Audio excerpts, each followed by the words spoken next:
don't respect the dentist like we do the other medical professions. I don't know, is anyone here a dentist? We can talk freely about dentists. We don't respect them the same way, right?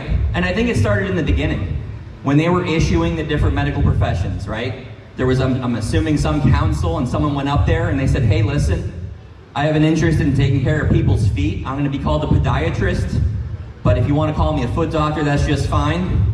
The council's like, I love it, you got it, let's do it, right?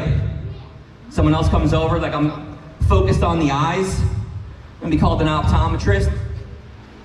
But I think I could just say eye doctor on my business card. They're like, absolutely, you got it, eye doctor. Dentist comes up, they're like, I'm focused on the teeth, right? So I'm called a dentist, but you can call me tooth doctor. They're like, no, you will never be the tooth doctor. You cannot call yourself that. Dentist is like, whoa, okay. Relax, okay? Everything's just fine as long as my patients can utilize the same insurance system as every other medical profession. No, they can't. They cannot. You need your own insurance, and it's gonna be stupid. It's gonna be like if they accidentally get 2 x-rays in 3 years, it's gonna cost them like $1 million. Dentist, get out of here. I wanna talk to foot doctor again. And we don't respect them. What do?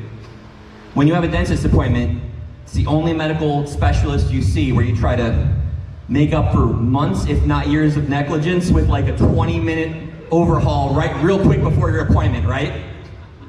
You're like, I'm just gonna do a 15 minutes of brushing and I'm gonna floss for the first time in my life, and he'll be none the wiser. He won't even be able to tell, that stupid dentist.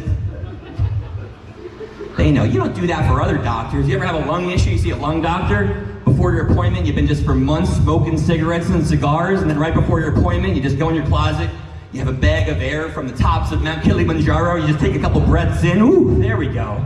The lung doctor's gonna have no idea about all that smoking. No, that's only how we treat the dentist, right? They get back at you though. You know how they get back at you?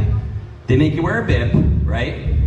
And they pull gunk out of your mouth and they just rub it right there on the bib, right? You're an adult, you'll go there with a tie on, like, is this gonna be long? I have to go to my business and do my business work, right? The dentist's like, hold on a second there. I think we got some corn on the cob from last summer. I'm gonna put that there.